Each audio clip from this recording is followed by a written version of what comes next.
We're live. I assume. Welcome to Worldwide Stock Car Chat on Zoom, on YouTube, number 216. I'm your host, Greg Gowd. The gang is all here with Mike and Jeremy and Dennis and John and Dewan and David and Lenny and Dan and other people. Let's talk slot cars. I don't have anything to show and tell, so I'll leave it to you guys. If you got anything you want to show and tell, hit your button. Looks like Mike's ready to do some show and tell. Dewan's probably going to try to do some show and tell. I'm not quite ready. I got to put it back together. All right. Well, Lenny's got some something to show. Go ahead. Hang on, I'll find the share screen button first.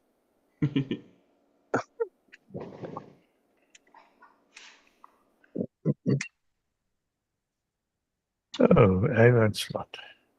Yeah, so that's that. You remember last week it was chopping up one of these chassis to fit onto a Carrera McLaren. I call it the Carrera van now because it's a conglomeration of the two. So there's the chassis, and we're a section that here I added a couple of bits of plastic in just to strengthen the join where it did the cut and shut.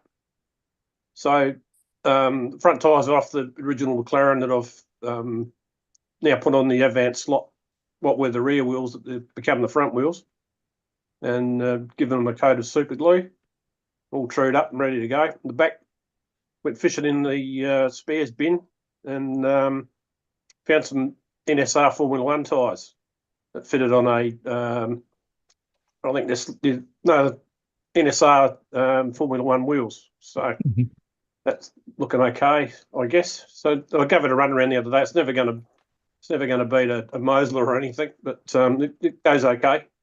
Just gave it a run around without the body on it. There it is with the body just sitting loose on it.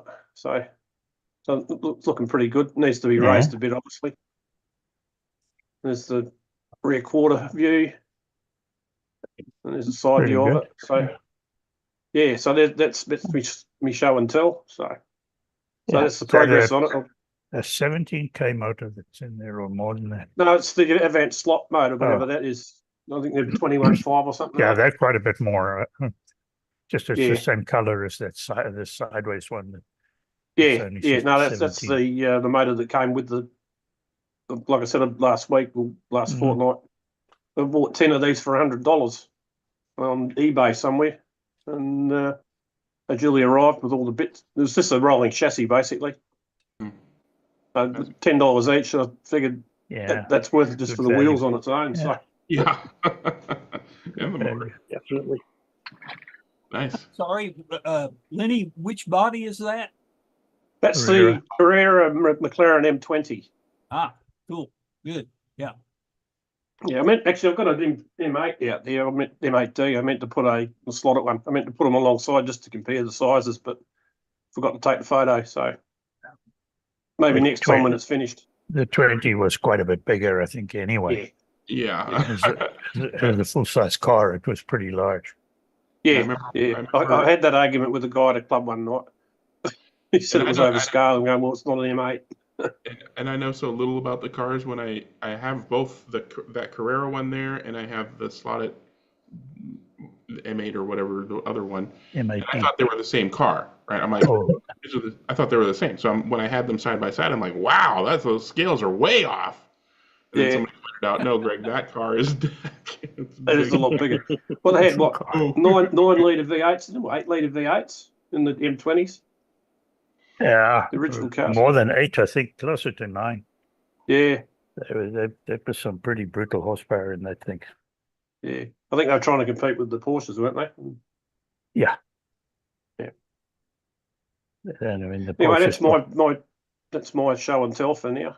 Yeah. I've got a little bit more later on. I'll show that after the race report. Okay. You want me to stop your share for you, or you got that? Yeah, please. Oh, yeah, I can do that. No, I got it. Oh. Beat you to it, haha. All right, you ready now, Mike? Yep, I am. I have the new Ferrari 350 Can-Am. I was And working on mine this morning. Yeah, oh, it's a lovely car. And it's beautiful, quick. isn't it? Yeah. You know, the thing that here's the picture of a chassis. Of course, it's been fettled a little bit, including the shim underneath it. Yeah. Yeah, it's a great car. I really enjoyed it. It lost its first race, but um, mainly because I overcompensated on my BOP. It was a good 3/10 quicker than the McLaren M8 Donahue car that I've got along with it. So it was quite a bit quicker. But I will say that the original tires responded really well to some a little bit of oil on them, Uh-huh. but it lasted about 8 laps, and then it was like, oh crap, for the rest of the race. And it especially would catch me out at the end of the straight, because one lap it would be nice and smooth around there, and of course, with the fuel simulation that we're doing, it changes, and it caught me out a bunch of times on that. But I still ended up within a lap and a quarter of the guy in front of me. So Ratby was there, or Shiggy was there rather. So it was it's a nice car. I really like it. Yeah, they've done a really good job on that body. It's very pretty. Yeah. When I Except for saw the it in red. person, the red looks almost too plasticky to me. I don't Yes. know why, but I don't know if I that's agree. a thing or if the real one looks like that, but it looks like red plastic instead of like a red paint job. And I Yeah, don't know. it's actually paint, but it's this kind of pinky color to it, and I don't like that part. But I don't like red anyway. So it's if I were to choose on colors on something like this, I would choose more a dark red, blood red type thing. I really like that a lot. But this one, it's a great looking car from a scale standpoint, and well, it's wider than normal, but it's a great looking. Sure. Huh. I wonder if there's some translucency that's Well, that looks Yeah, better than it does when it's live, because you get the fluorescent lights shimmering off of it, makes it look like a real paint job. But when there's no, Well, it is a real paint job. I scraped you know it what I'm to saying tell. though. It looks like Yeah, I agree. red plastic versus red paint. Yeah, I agree. I think that's the failure of it. But that's such a minor thing for Yeah, the you could- performance. That's a minor thing. Probably put Yeah. a coat of matte clear or something over the top, or semi-matte clear, and Yeah. that might help. But Or even even a it's candy red a difficult little to bit. that Ferrari red was never a dark red anyway. The Rosso No, Corsa it wasn't. That was more Alfa Romeo's thing. and Maserati and Lancia. Okay. What amazes me though is that this chassis is a noodle. I mean, it is so flexible. I can't believe it, and I can't believe it works that well. It's relatively flat. I checked it for flatness when I got it, and it's just like nothing. It twists and turns. It takes really a little bit, very little bit to twist it, and yet the thing flies. And it's like it's part of this thing that I'm sort of fascinated by, the slot car thing of chassis and how they're so different for different venues. If you have a wood track, everybody seems to like the stiff one. And it's kind of interesting to do NSR cars because they have all available different hardnesses of the chassis. But I've still found that there isn't enough variation in that. And these are by far much, much less stiff than any of the other cars that I have. Mm-hmm. They're just like out of bounds as far as being a noodle, and yet the chassis works wonderfully. No, they work wonderfully until you put Yeah. a magnet in them, and they're so flexible that it sucks the whole car down onto the track and they don't move. Right.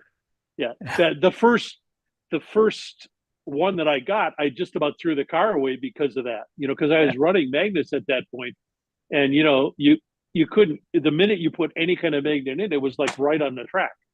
I was like, oh crap. So I tried the stiffer chassis and the stiffer pod. They're both really a lot more flexible than any other kind of slot car that I've gone. And yet the Mustang that the Thunderslot makes is relatively stiff, Mhm. but that one doesn't work as well on my track. The Mustang is a real disappointment. I was thinking about getting the three of them for a class, but with the expense of the cars, and they work better than Scale Extrics for a Can-Am or a Trans Am car, But but only just. not enough to justify $250 of car and chip and stuff. So Yeah, because they're $120 a piece, those things. Yeah, they're not Yeah. cheap. Did you do anything with those front outriggers? Did you leave them on? Did you put the bearings in? Did you cut them off?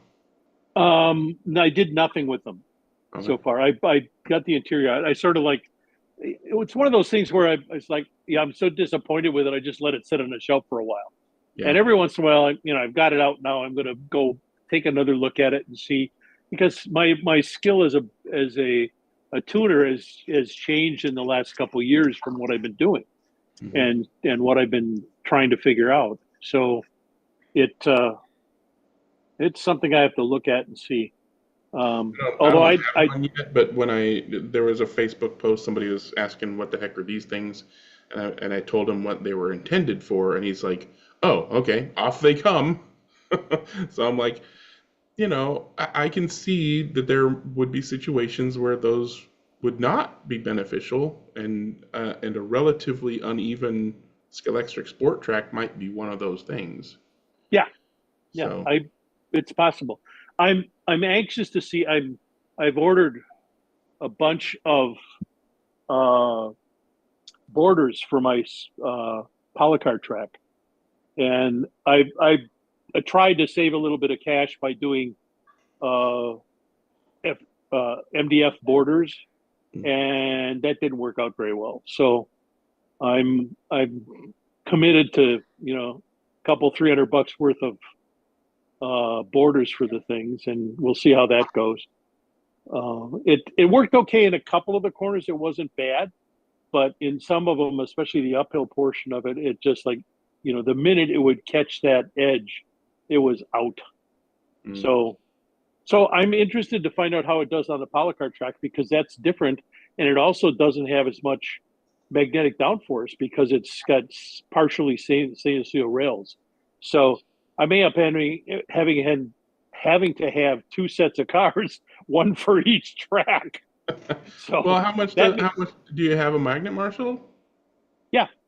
How much downforce does it get on well, it varies a lot between 6 and 20 grams of downforce.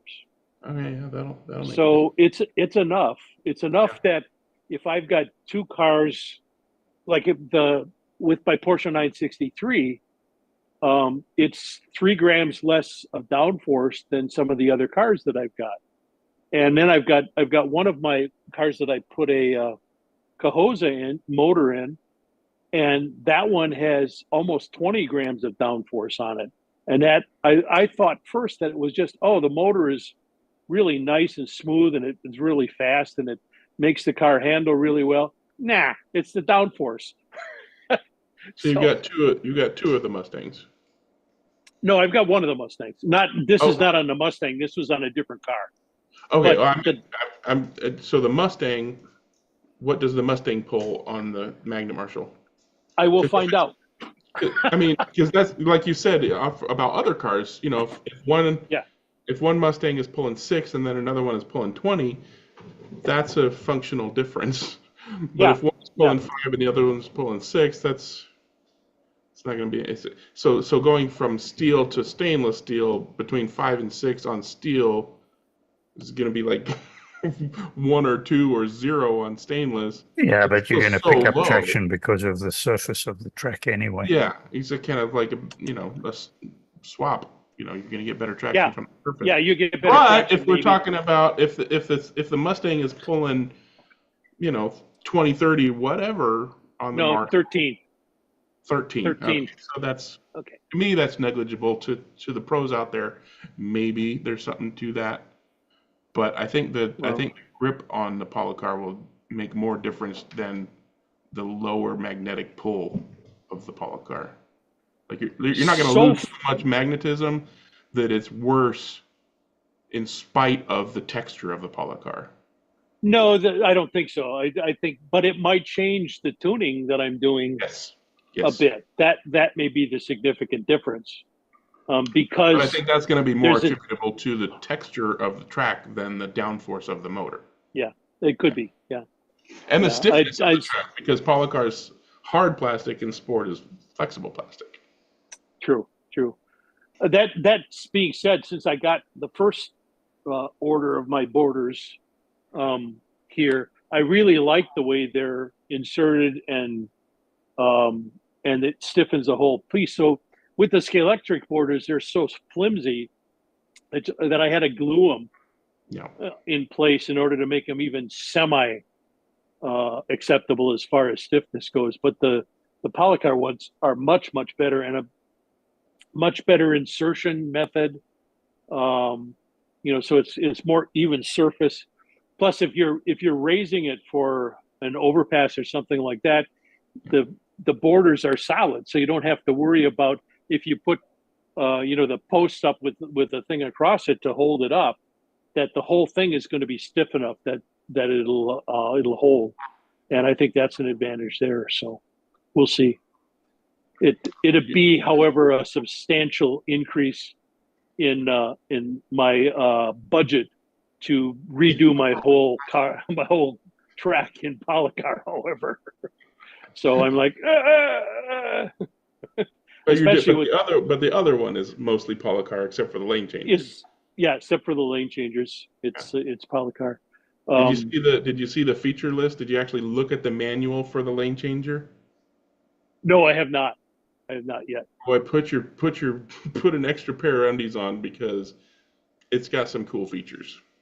Does it? Yes. Cool. It's not just it's not even just an oxygen lane changer. Like, it has anti-collision features. Oh wow. Yeah. That'd be nice. built into the piece of track. Built into the Polycar lane changer electronics. Yeah. Wow. Really? Yep. That I hadn't realized. I didn't realize they had cool. gone that sophisticated on it. Yeah, and it's going to be like the SCP3 and the Type C chips. You got to register it with the app, and then configurable via the app. Yeah. So, like, you can change, you can tell it. Maurizio's been listening to Microsoft for too long. No, he's seen what other guys. I mean, there are guys who've done custom firmware for the Scalextric lane changers that add features like that. But you got to get down to the nitty gritty, and you got to solder wires to the board in the right places and hook it up to a computer with the right kind of programming tool and software and everything. Like, I haven't even done that stuff, because I'm like, nope, I'm going to mess something up. Yeah. But he put that kind of feature set into the lane changer, optional. You don't have to use it, which is the best part. You can turn it off or on, and you can say, which lane is the preferred, or which one is going in versus which one is going out, depending on where it is in your layout, because of the whole move in, move out buttons on the SCP3 for oxygen. Anyway, go look at the manual. That's pretty cool. Yeah. Well, I'm looking forward to eventually I plan to switch over to oxygen, but that's going to take a hefty injection into my budget for doing all that stuff. Yeah. But if I can work with it as is right now, this way, I've started doing most of my cars with pluggable SSD chips in them, and I haven't committed to oxygen yet, because it's to me it's been a little bit funky to work with, and more than my skills allow as a computer guy.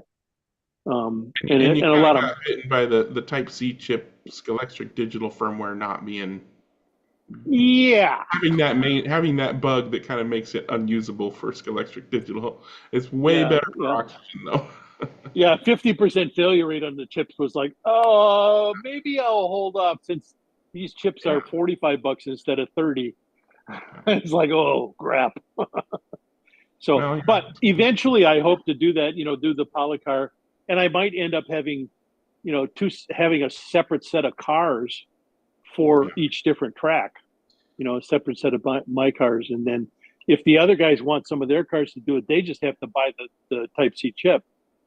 and put it in there, and then they'll be okay. So we'll see how it goes, but that's in the future. Yep. So looking forward to that. Okay, All right. that's all I got. Okay, Mike, ready, Garth? Yeah, Go for it. got a real quick update on my testing of some of these motor pod things. Mhm.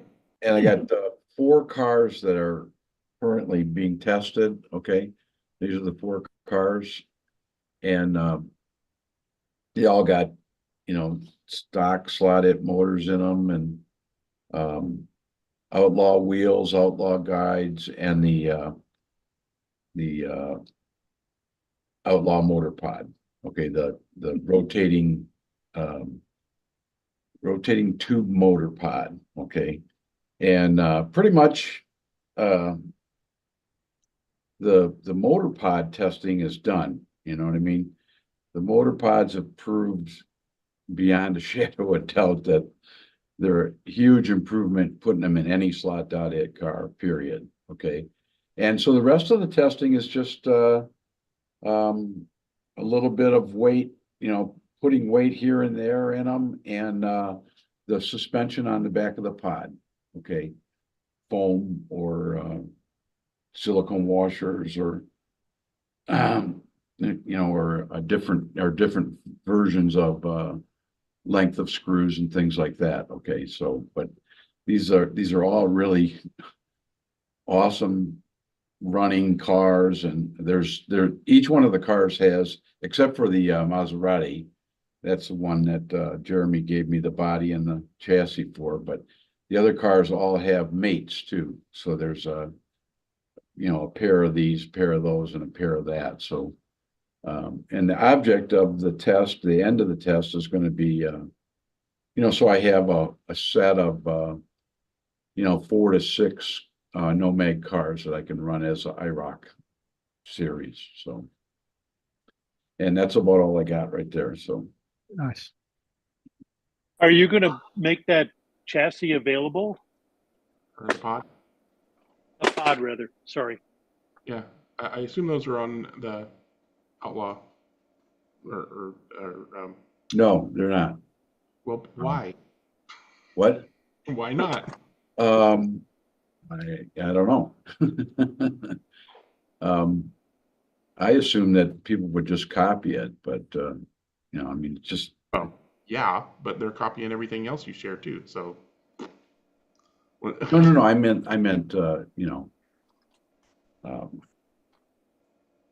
the idea. You know what I'm saying? Lazy. Yeah, you have to assume everyone out there is going to copy the idea, but you're still the first one. And if you get it out there before the guys find it and copy it, then people will know that you're the one who did it, and they'll say, "No, that's Garth's Outlaw pod, not this cheesy No. China knockoff pod."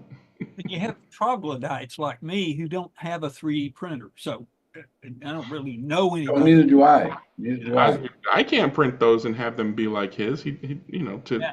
for them to be like that is a much more expensive printer. Oh So yeah. that's why you got to sell them.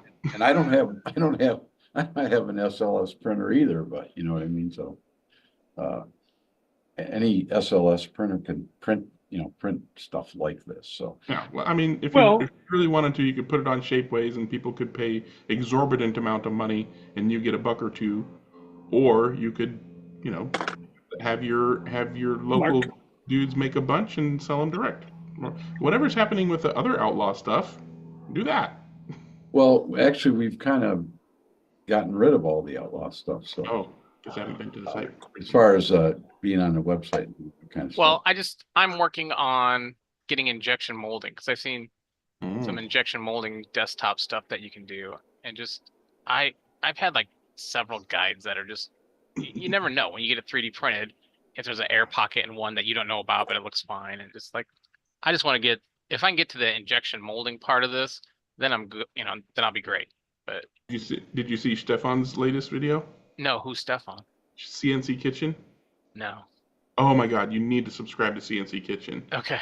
His latest episode was I kind of buzzed through it because it was something that I wasn't particularly interested in, but it was injection molding using a filament 3D printer as the injection machine.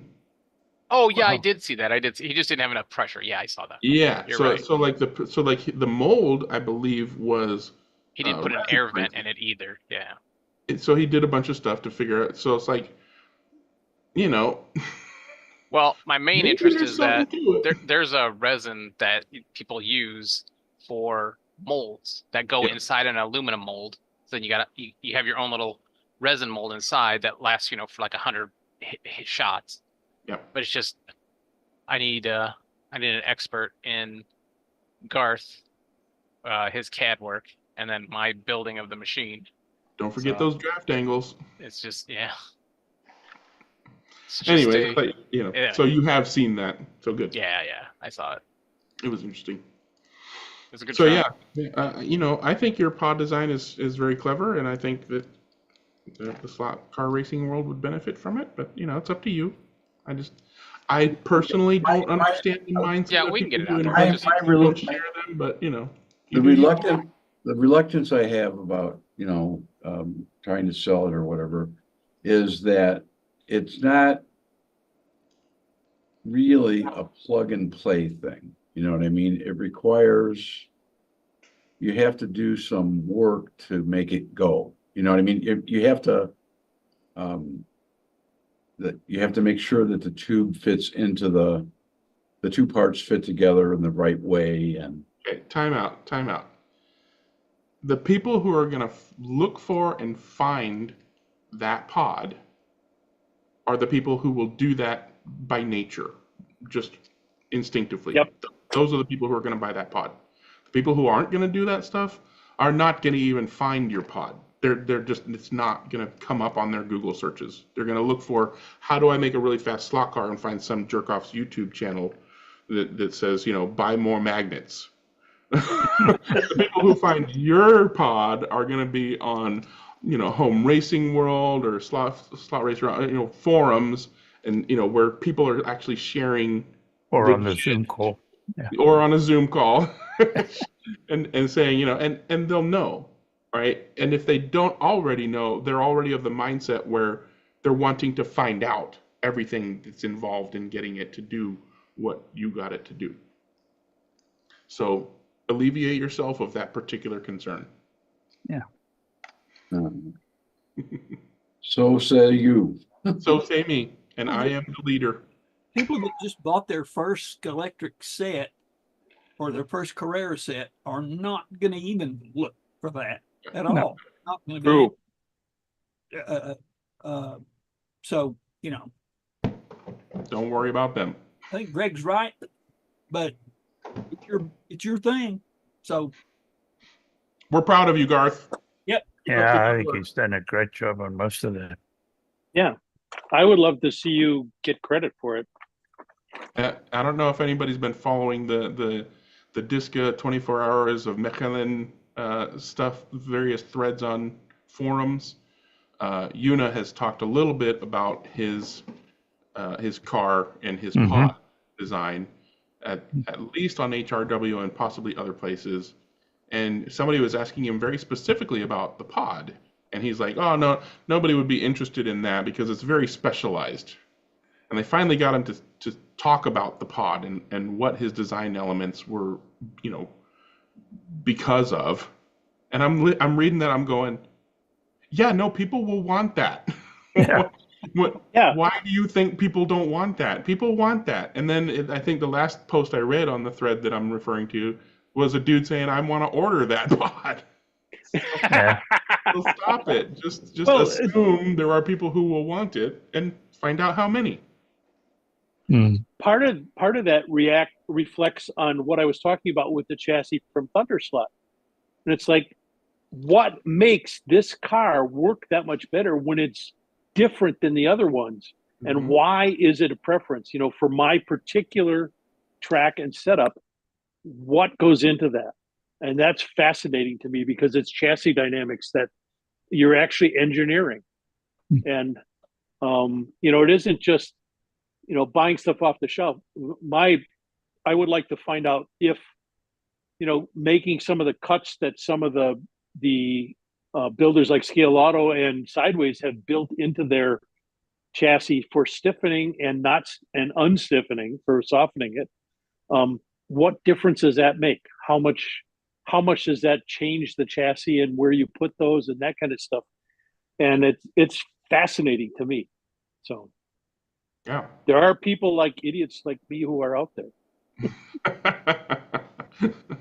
And like you said, if you haven't read the thread, go to HRW, look up the Disca Michelin thread where he talks about that pod and the reasoning behind his designs, and it was where he shows all of those multiple offset inserts for the rear oh yeah, axle. exactly. That's really clever.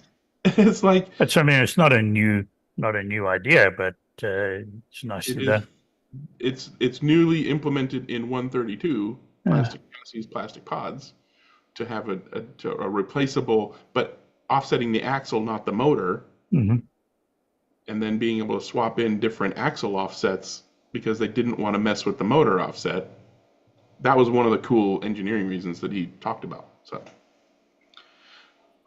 go read that thread. Where was the thread on HRW, Greg? I don't remember which sub forum, but if you look, for recent posts, it'll be about the Disca Michelin 24-hour race that was last weekend.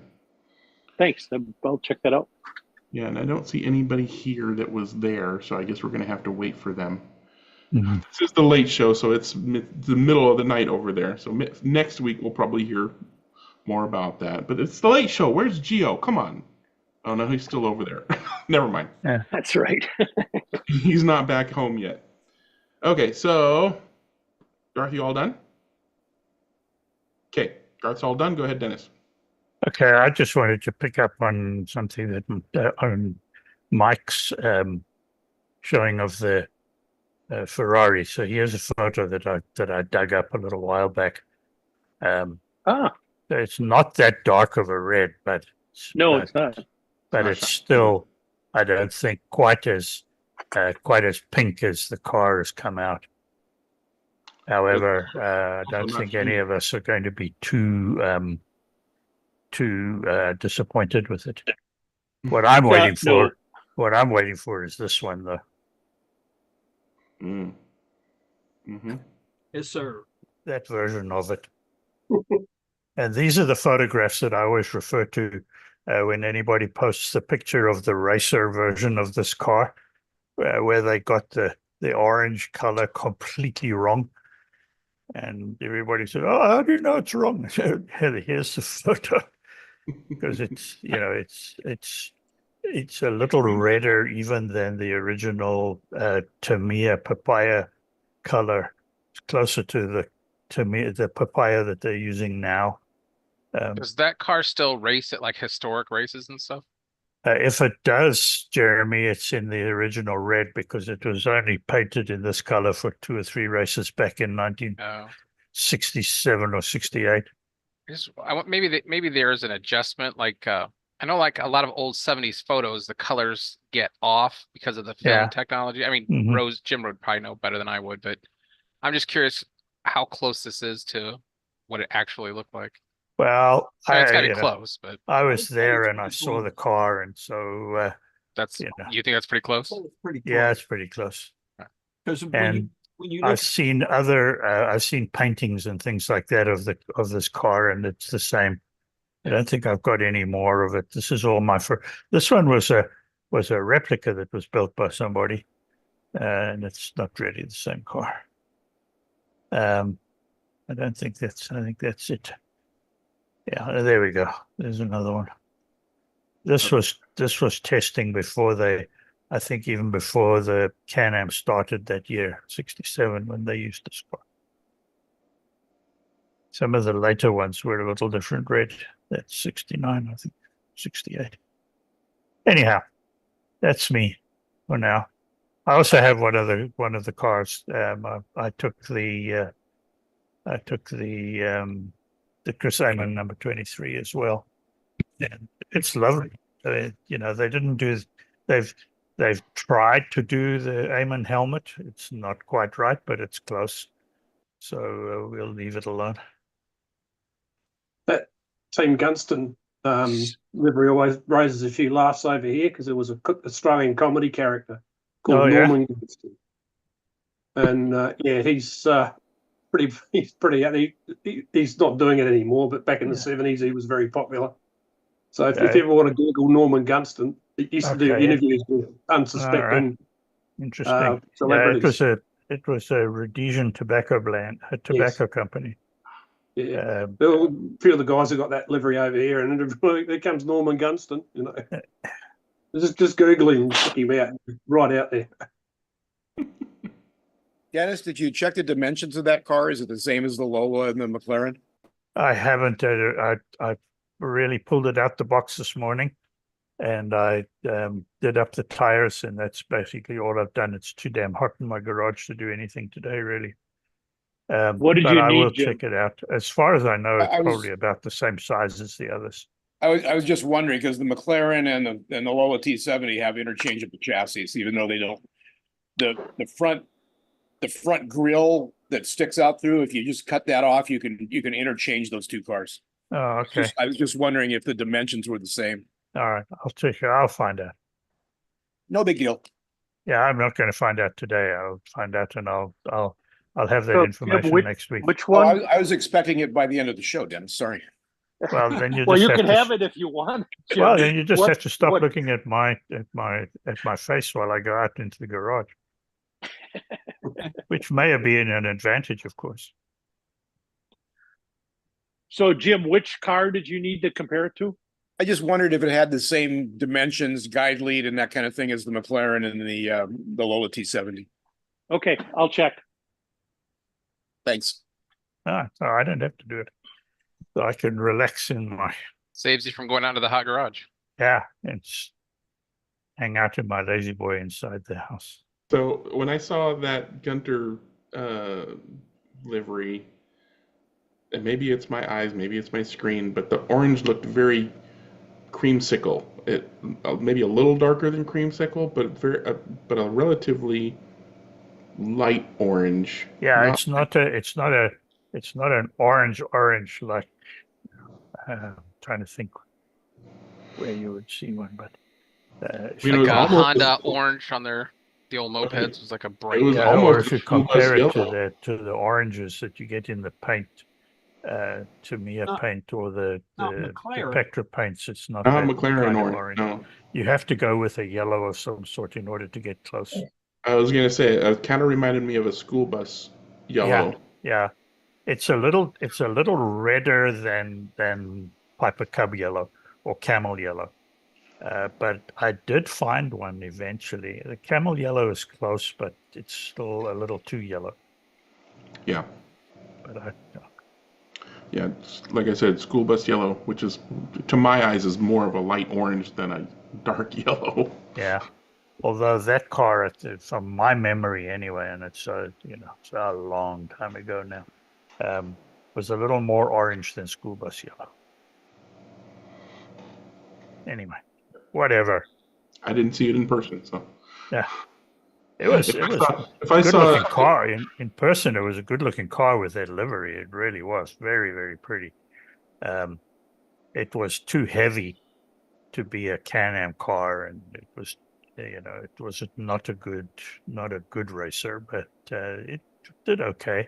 I think the year that Paul Hawkins and John Love raced that in the 9-hour endurance race at Kyalami, they came in third or fourth overall, behind the Mirage M1 and a couple of other similars. I feel like I've seen that livery on somebody's 132nd, but Fly maybe, or Oh yeah, the Gunston livery, you'll see it Yeah. on Fly 917 Porsches and on Fly Lola T70 coupes. It was used on a lot of cars. Slide UHD portion. The Gunston started that trend at the first Grand Prix of 1968. They were the first guys to have cigarette advertising on a race car. So they actually predated even the Gold Leaf Team Lotus that came a couple of months later. But all through the late 60s, early 70s, there was a lot of that. And any of the guys that came out from Europe to come race in South Africa or in the Southern African series at the end of each year, there were always cars that were sponsored by Gunston. Interesting. And Lucky Strike, of course, who was one of the competing cigarette brands. Yeah, and then Marlboro and Oh yeah, and then all of those came later. yeah. Jim, to answer your question, that's the Lola chassis in the Ferrari. Okay, It so screws right in. Yeah. Does the front splitter hit anything? Yes, or- the front splitter is different. yeah, That's so the only thing. But the screw holes are right. Everything else is the same. Wow. You can see the wheelbase. Yeah. So I really like they're that. interchangeable. yeah. Yeah, I put the Lola T70 coupe body on my McLaren Can-Am car. If the class requires a closed cockpit, just interchangeable. Yeah. Alrighty, I guess we're ready to move on. Go ahead, Dewan. Oh, okay. Boo! The Dennis was talking about the heat in his garage, and that's kind of spin-off of what's going on out here. Yeah, Las I can Vegas imagine. is Las Vegas is a little bit warm. But it's a dry heat. I went racing this past weekend and didn't notice until this afternoon, which is Wednesday, that I left my attaché case for my cars in the car in Las Vegas in the heat. Oh. And so the lab results are in. Oh God. Can you see that? Oh, the wheel of tires. Oh, the flats on the wheels. Oh, it'll buff out. That'll buff out. Yeah, right. On the rears maybe, but I don't know about the fronts. Yeah, so At least anyhow, it's just Tires are cheap. Yeah, I was gonna say, was it worse than tires? Because I feared the worst. no, it was me at the too. time. Just But if the this was were you running it far out? And you know what? That's what that's a segue into when we get to Club Court, because Okay, because this then that was- would have been those would have been urethane tires then, right? it's supposed to be urethane tires, but they're the original slotted that I wasn't aware of until the middle of our race. you were running rubber on a urethane. Whoops. And regular rubber or C1 rubber on This Victor is Dream's original track. slotted, yeah, original slotted rubber right here. And but anyway, when we segue to Club Quarter, I'll do a wrap up on that part. Segue away. I got no cares in the Let world. me see. I think I have another view of it. Yes, I don't know the same thing, but let me see it. Yeah, That's so pretty I bad. just found this out like 5 minutes into our chat here. Yeah. Now, were you in your case, were the cars But sitting this was- on their wheels, or were they this was- smushed between the walls of things? It was actually upside down, but apparently I had my case upside down. upside down, and the wheels were sitting on the plastic. So the Time irony. to put a this side up sign. Yeah, there you go. So yeah, but yeah, it's probably it was easy 120 degrees in that car throughout this time. Mhm. And it hasn't been on 105 in the past week. No thanks. So and the car was baking. So anyway, just something not to do. That's all that was. Okay, I'll stop my share.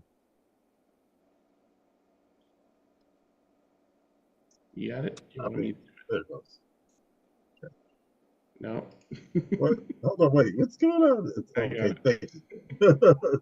This is So, this is- I mean, Lenny probably has Club Corner to talk about, so I'm going to let you go ahead No, and talk. I've just got a quick show and tell, and then we'll go to. Okay, cool. Go ahead, Lenny. Yeah. Talking of 350s, I've got this body shell. Bought it a few years back, fiberglass. We think it's a John Bacon. Anybody remembers John? Yeah, I remember the name. Dennis might, yeah. He was a used to turn out fiberglass, real scale, 32nd scale bodies. Then just out of the blue, he just decided he was going to go racing online and dumped the lot down the dump. Took it all down the rubbish dump, threw it away.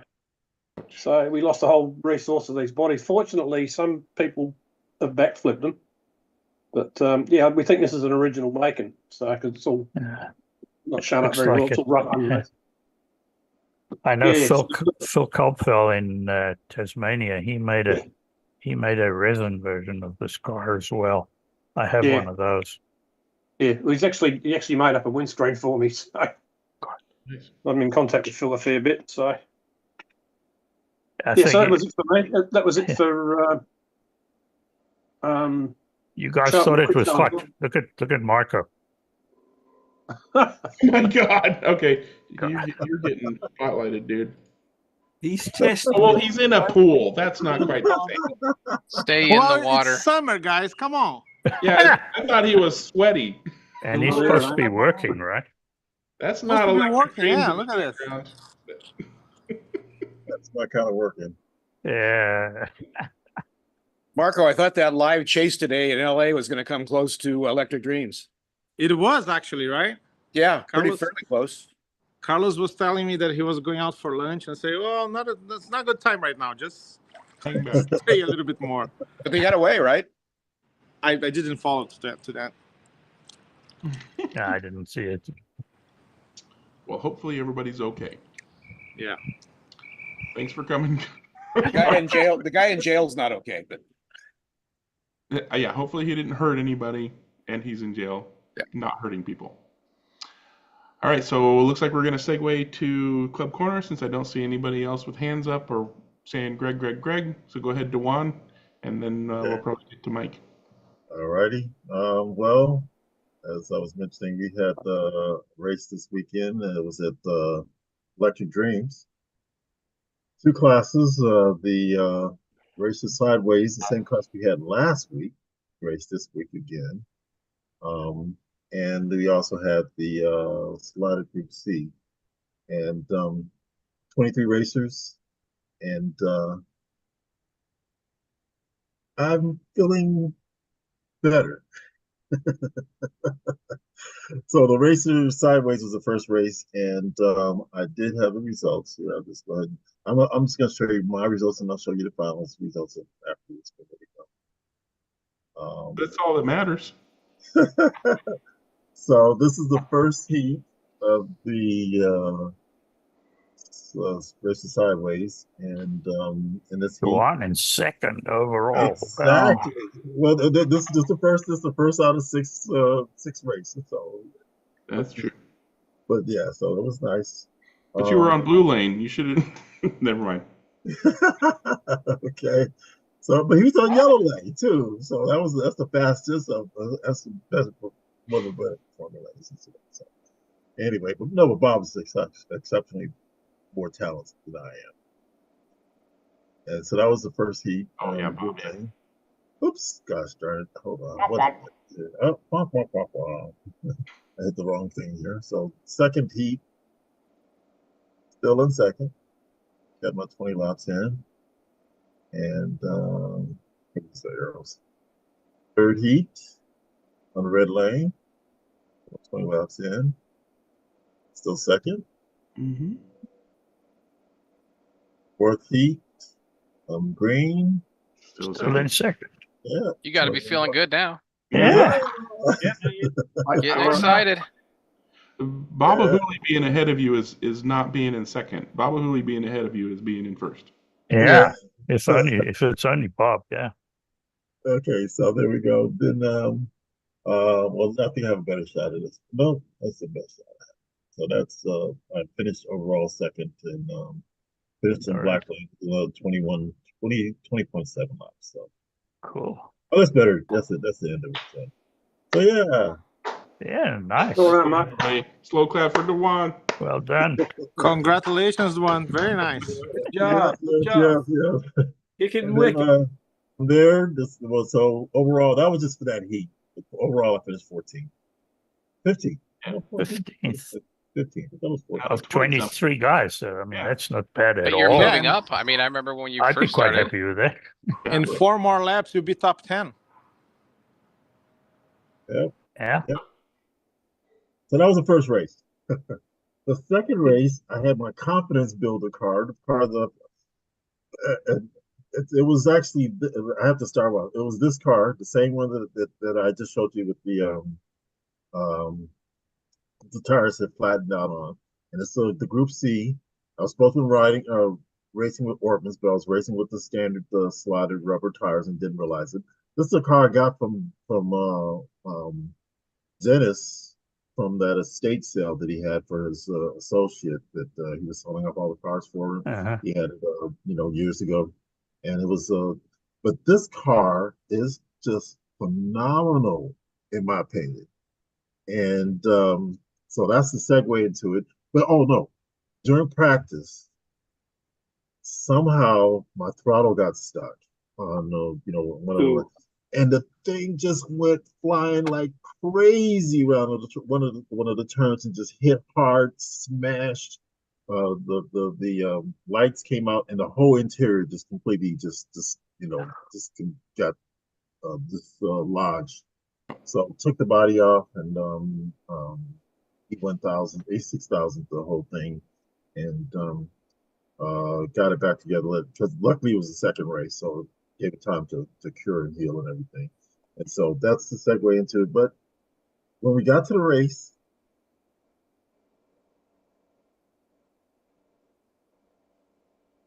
I don't know if you can see it right here. I got about the third, I was in the third lap, and while I was driving, the front end was doing like a wheelie. I lost the front end screw. So your body was like a yeah, hot the body, yeah. So the front end screw came off, and the car was just sitting up there with like a wheelie, and then you had to switch alligator. Yeah, I had to switch over to the loaner car and everything, and I only got 17 laps out of that.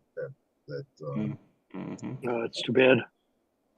Anyway, so in between the first heat and the second heat, we relodged, repositioned my screw and got it in there nicely and everything.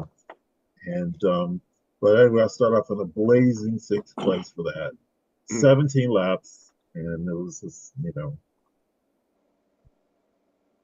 With the second heat, I came up with about 21 laps, and essentially almost second for that heat. Second, no, third, no, I was fourth. Okay, but anyway, but I came back with feeling a little more confident. And then the next heat, I came up with second most laps. No, I guess it's still third most laps, 22. Yeah, but close. But you're up there. Yeah. And then 20.9 laps, and finally 22 laps. But then on white, which is the last heat for me, I actually did the record for the race. I'm gonna have the best lap for this class out of everybody. Out of everybody. Nice. And so, but and if I wouldn't have, if I would have had a decent, I think I would have had another 4 or 5 laps, four laps minimum. I would have been in contention, more in contention than I would have was. But hey, that's racing, right? Like I said. Yep. But yeah, I literally had the best lap on white for the race at the end of the day, Nice. and I was driving exceptionally conservative by my standard. But well, I was driving pretty conservative. So I think that if anybody else with skills would have taken this car, they would. This car is just a dream car. I just, and that's really why I performed that well. Because as a matter of fact, Kevin, Kevin Tabucci, I was racing next to him, and he just gets it. Why, you're on my tail? Why are you on my tail? I can't believe you're on my tail. It's like I had never kept up with Kevin. Kevin's one of the top guys in the club, so I probably kept up with him for 2 or 3 laps. So I really like that. This is a very high performing car, even with those rubber tires. And now I have to change it to Orban's, which is going to make it go better accordingly. So yeah, and so the race, I think I finished up 14th out of 22. But if I would have gotten those laps, I would have easily gone up. It's hard to see that can't zoom in. Who was zoom in button? I don't know what the zoom in button is on this thing. Oh, because the controls down here is covering it up. Anyway, I could have easily gone up another 3 or 4 spots. I would have a decent first lap, first heat. That's it. Nice job, Dewan. Yeah. Yeah. And the I don't know, irony, oxymoron, whatever, counterintuitive thing is that by driving conservatively, you are probably going faster than normal.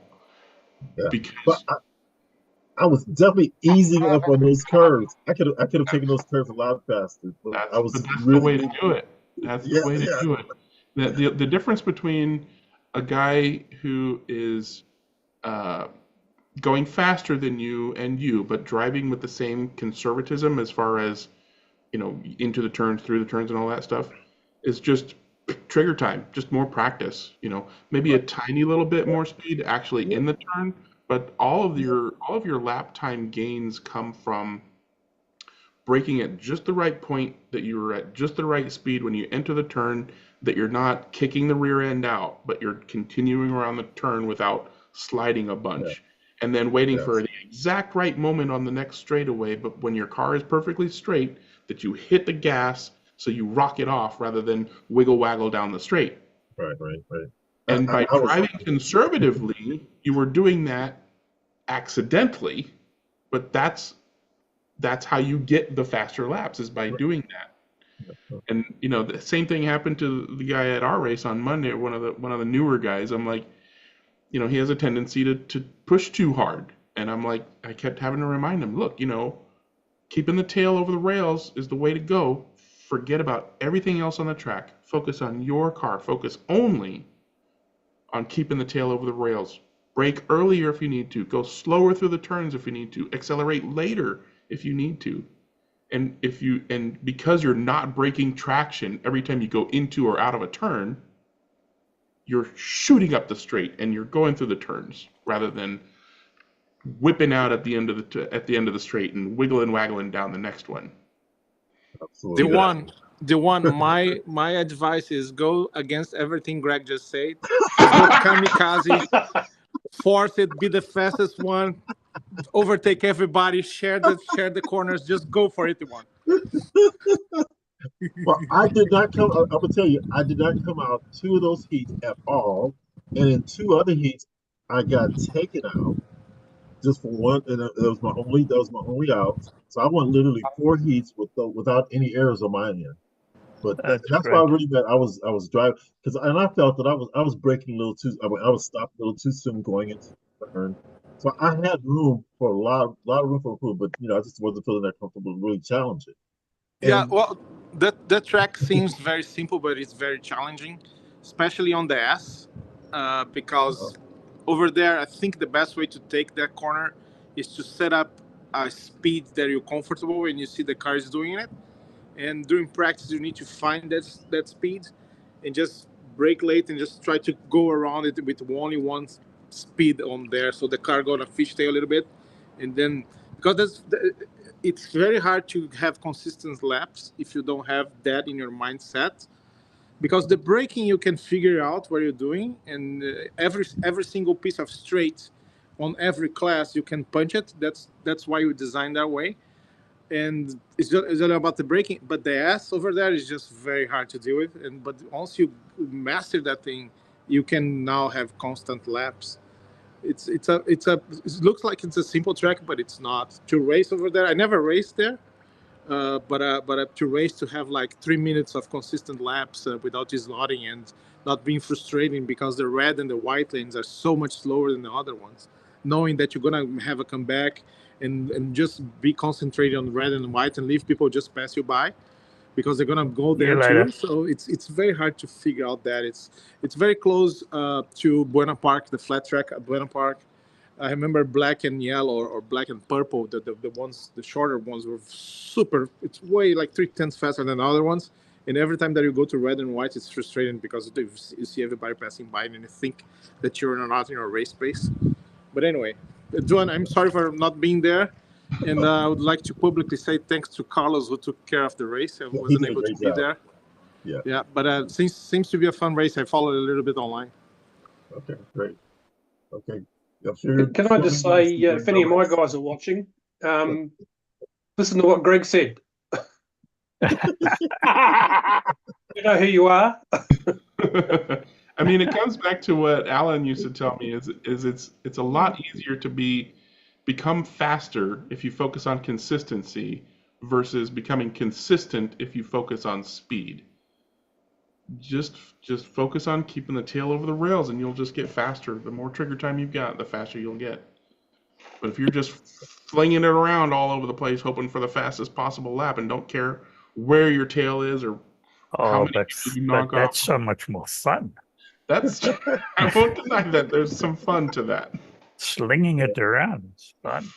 Yeah, especially if you want to know about that, the difference between racing high downforce 124th scale cars on foam tires and then coming to, like we raced last night at Electric Dreams, coming to polycar Formula Ones, these tiny little 50-gram cars, man, big difference.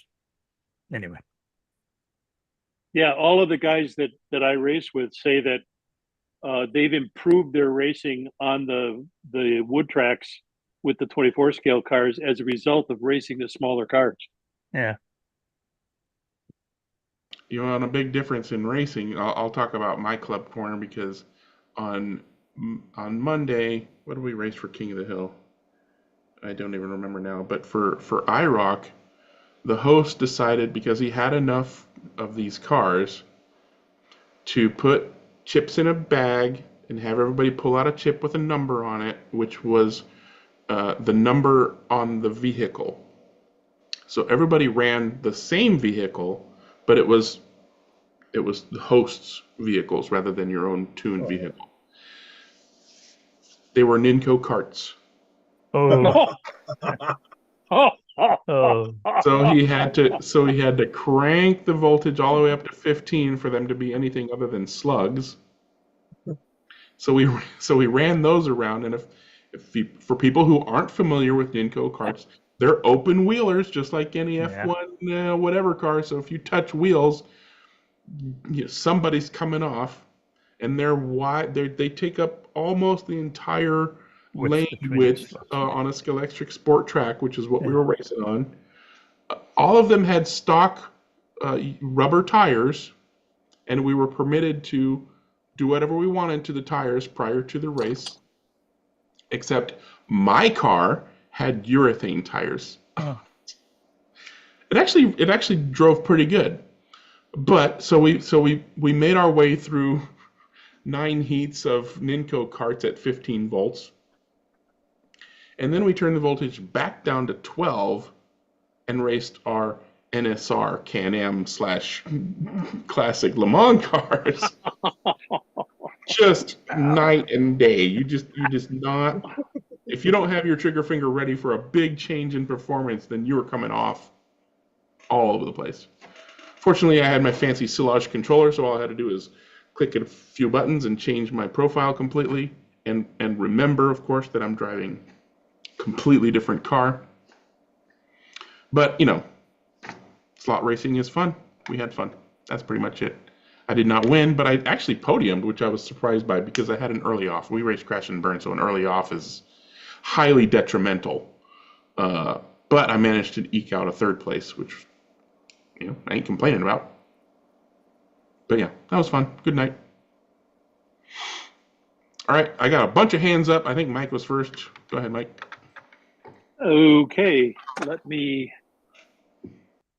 Oh, shit.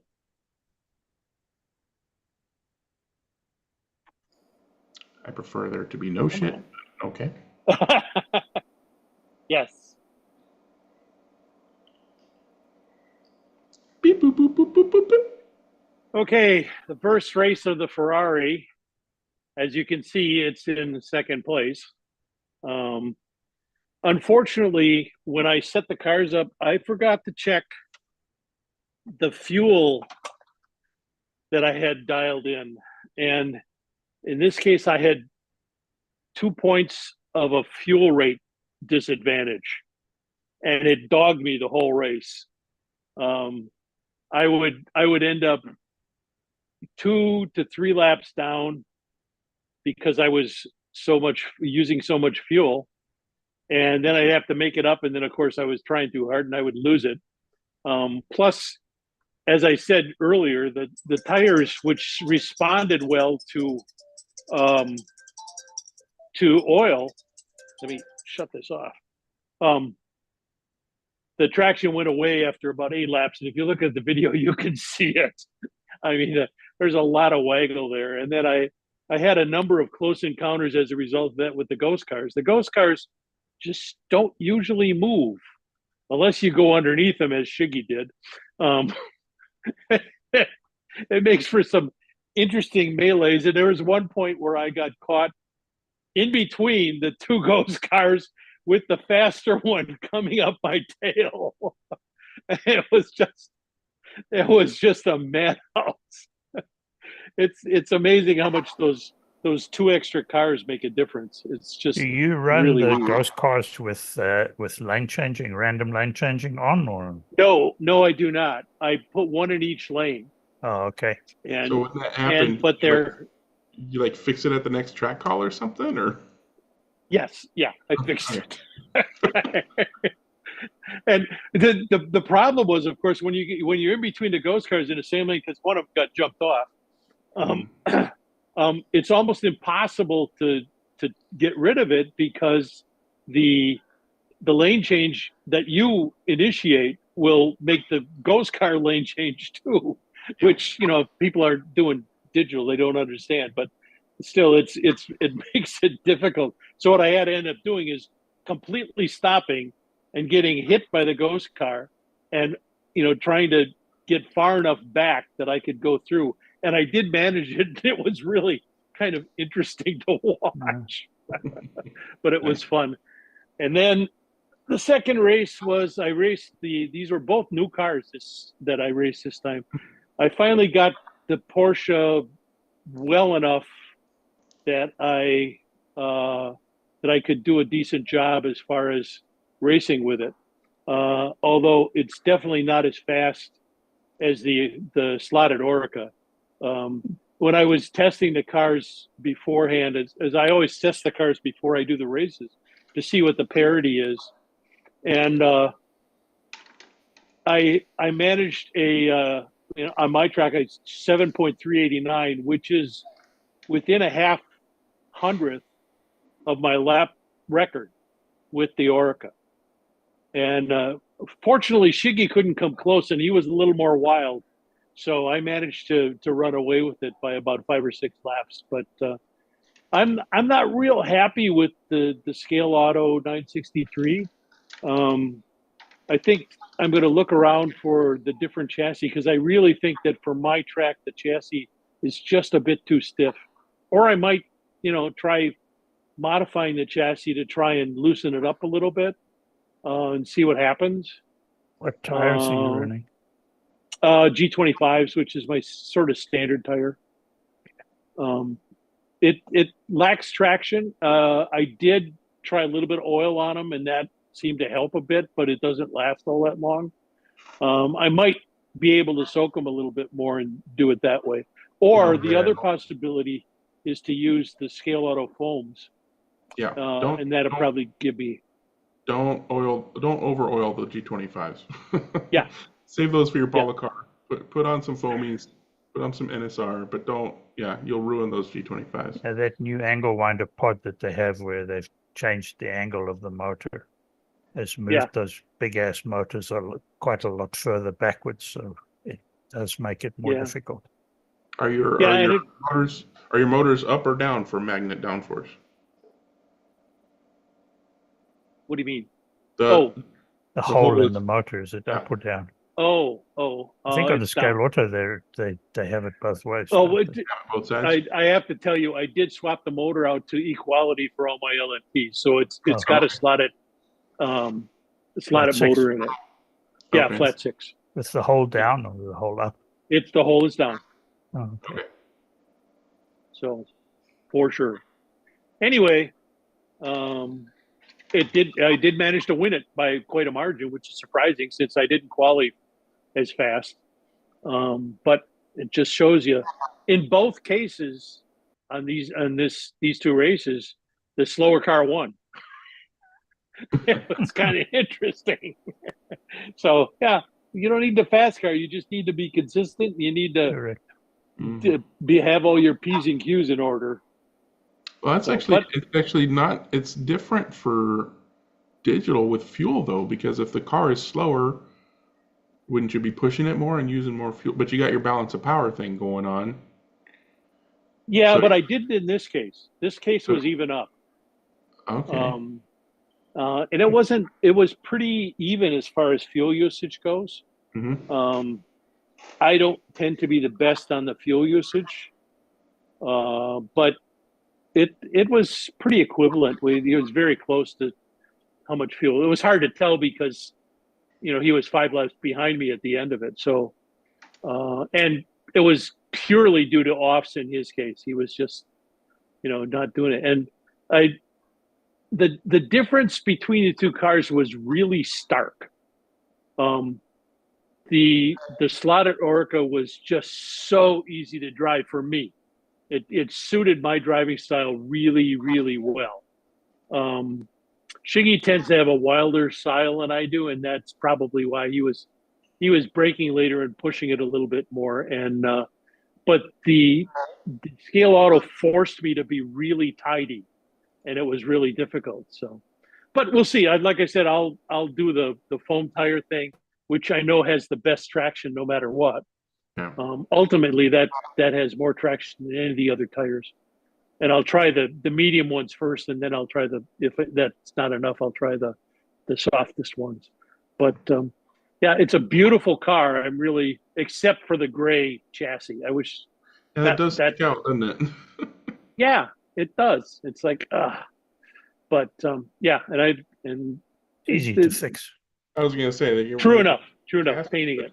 Is gray hard? Is gray stiffer than black? I forget.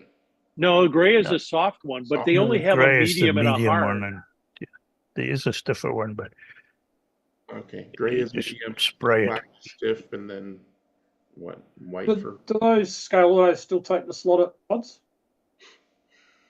Used to be able to fit it. This one does not. No, It doesn't. The Okay. pods are different on these ones, Lenny. They used to have the holes in the chassis to take the slotted pods and the other scale auto stuff. Yeah, Their the new pods in this one are RT4s, and they're Okay. completely different. I think the mounting points are different too, so it's not even Yeah. just that you could put it in. I think particularly at the front end. Yeah, There's a lot of the guys. The A lot of pods the are guys used longer. to swap the pods out, put a 1 mil offset angle winder pod in, slot from slotted. That used to improve them out of sight over here. Yeah. Alrighty, Mike. All Good right. stuff. Anything else? nope, that's it. Thanks. Alrighty, thank you, sir. We're gonna skip ahead to Henry. He's got a few minutes to spare before he tucks into bed for the night. What would you like to talk about? I'm hoping you got some Disca 24 hours of Michelin to talk about. Oh, there we go. This is the spotter guide from Spotter's guide, yeah. 24 hours. From I didn't prepare nothing because I just put in. I think okay, I'm going to join. Yeah. Those It's my are all first the time cars that are doing, entered in the 24 event. hours. Yeah, that was the Spotter's guide for the 24-hour. Yeah. That's amazing. You guys do that. Yeah. And we went to Mechelen and with a camper, and on Friday, and on 12 o'clock they opened the room, to train. Qualification was on Saturday, and then the start of race on 3 o'clock. Because Le Mans starts on 3 o'clock and until 24 hours. It was my first time to do 24 hours, and a lot of people told me, "Don't do it because you're too old for it," etc. Yeah, this was your first 24. You've only done 6s and 8s and stuff until then. This is your first 24. 3 months ago, I went to Spain. Yeah. I did 9 hours Okay. oxygen race. This is the first 24. I did 12 hours, 9 hours, but 24 is a whole a totally different ball game. Because if you want to win, you first have to finish. And that's difficult enough. There were 13 teams. Normally, the 24 hours is in England, in the UK, but they don't have any. The costs were too high to hire something over there, and they go to Paul Ricard in Belgium for the first time, and of course, then you have also deal with the drivers, the home drivers. Mm-hmm. And there were 3 teams with home drivers, and they changed the layout a little bit, because normally there is a bend in the middle, and now they made a big straight of it. So that was the only thing that it has changed. I've been there 3 times, so I knew a little bit about the layout over there, but there were also four English teams from the UK. There was Mauricio with Viking, they call them, the team. Some English, some Italian. There was a German team, team from France, 3 teams from the home. So it was in a total of 13 teams. And also, from this chat, a lot of them. Wayne, Jonna, Gio, and Alan, and so a lot of familiar guys from the chat, and so it was also nice to see them again. And with Le Mans, you have 3 sort of teams, 3 sort of categories, of course: LMP1, LMP2, and GT. So you all drive in your own category, and of course there is also the winner until the last one. So yeah, it was. Let me tell you first. Paul Ricard is great. Is a great track. And also the people who are around him are very friendly. It's just like I met in Spain. There's a sort of family feeling, and they help you everywhere they can. And also the food and it's a great venue. We get steaks on the evening, on the barbecue. In the morning you get a breakfast with an egg, etc., etc. Yeah, of course you have to buy them, but they all have it. It's one of the great clubs I have ever met.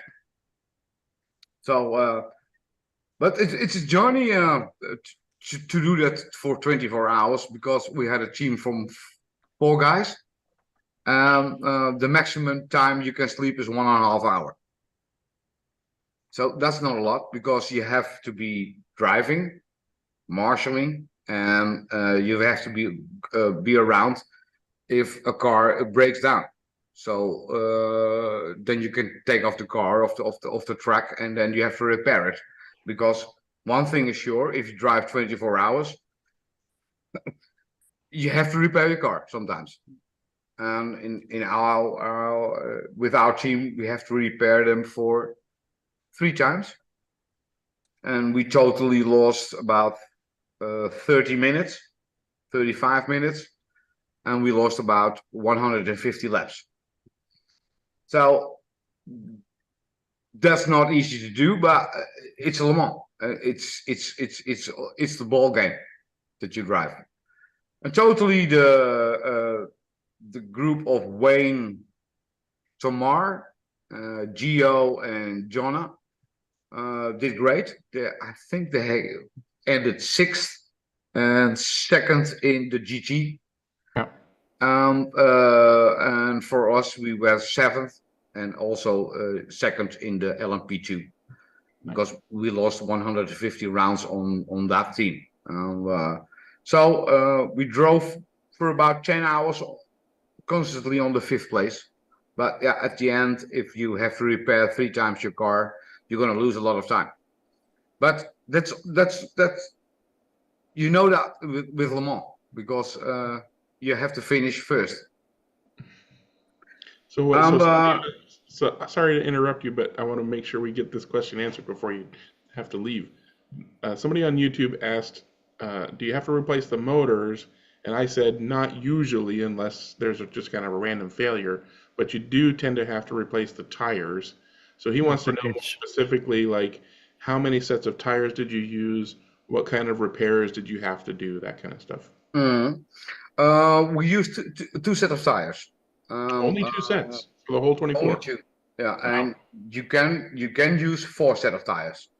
Okay. But it wasn't necessary. Yes, of course you can change the motor, but in our case it was the flat 6 from Slotted, and it runs perfectly. We always you get a new set, a new motor, and I always do some oil in it before to run it in, and it was extremely fast. The things we have to repair was 3 times the lighting. We had an extra cockpit light, and it worked perfectly in a training in the dark. We had also a training in the dark. I saw my car above all cars. So because when you're standing on a rostrum, and it's 25 meters from the left and 25 meters from the right, and all the lights go out, you don't see a fuck anymore. There are cars coming from a bend, and they're coming into you. There are maybe 4 or 5 cars in a group, and you only see the headlights. And then you think, okay, which one is mine? So the cockpit light is very important. But our cockpit light broke down just before dark. So that wasn't easy. So we came in and we changed them for another cockpit light, and that light only survived about 50 minutes. Then it was broke down also, because you got a lot of damage in the race. It's digital, so you drive on 4 lanes, and most of the guys only drive the 3 lanes because the 4th lane is to get the car in when you're off the track. So with 13 cars, it's pretty busy. You cannot.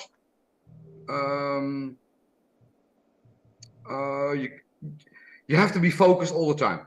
We're driving 1 hour, and then the next one going to drive for 1 hour, and then the next one's going to drive 1 hour. You have to lane change, you have to pass, etc., etc. You don't have 1 second to say, okay, relax. No, not at all. So it's very intense. I think also it's one of the most beautiful things I ever did. So we prepared. I 3 weeks before I did the Orica and drove in Spain. This is another car because there are no other rules, and I've set up an Inco track at home for 27 meters to test the car. So we gained a lot of things, and the whole team was better prepared than the last years. And if you say we were with 4 men, in between those 4 guys, there were only 3 tenths or 4 tenths difference on a lane. So in the whole range, we were very similar to each other. So we did okay. We learned a lot of again about it. Do a proper lightning kit of a better kit, and we learned about the things what went wrong. So and we're gonna definitely do the next time if they're going to do it in Belgium, because when I have to go to to the UK, it's very expensive. Yeah. So but a lot of guys of the chat, also the international team, John in the beginning had a lot of troubles to going around, and a few hours later, he was fabulous. You can see it's a young kid who adapt quickly.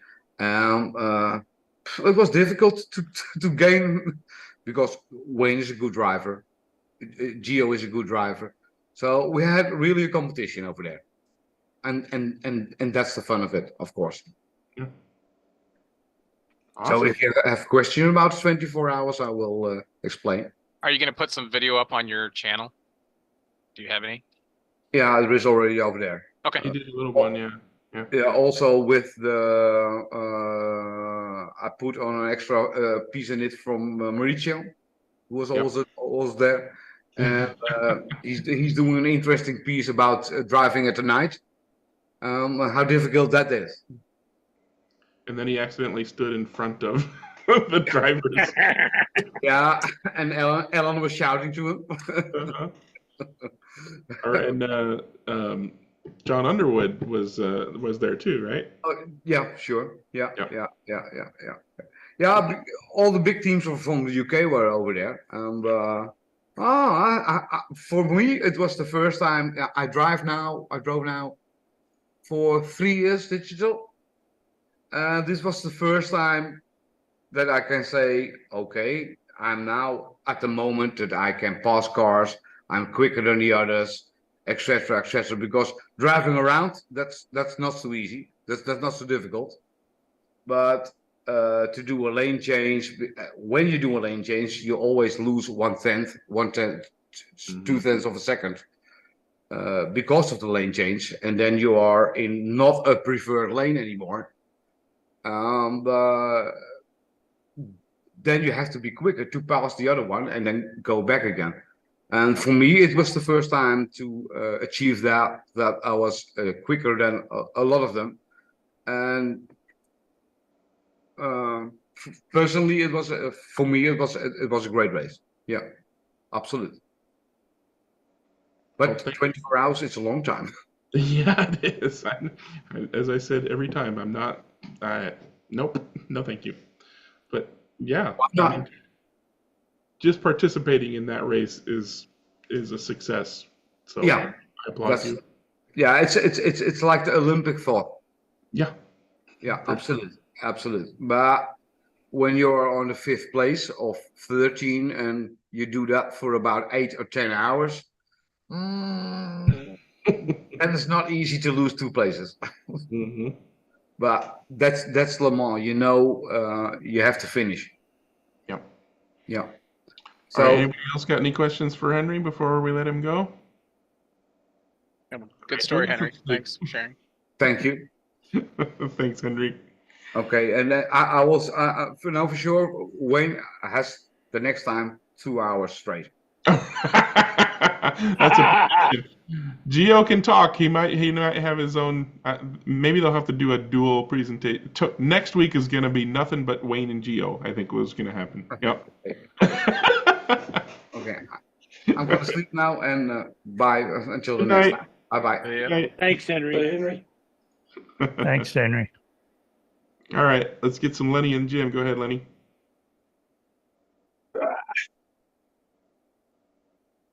Right, here we go. Tuesday night we had round 5 of the Sheep Station series for the points, and the classes were V8 supercars, our local Indigenous touring car class. Sorry to interrupt. You're not seeing it? You're sharing the Zoom web page. I don't know why. Why either? Yeah, we don't know either. I'll stop the share and try again. Hang on. Yeah, stop and try again. I just accidentally put the wrong window. I'm over here. What's going on?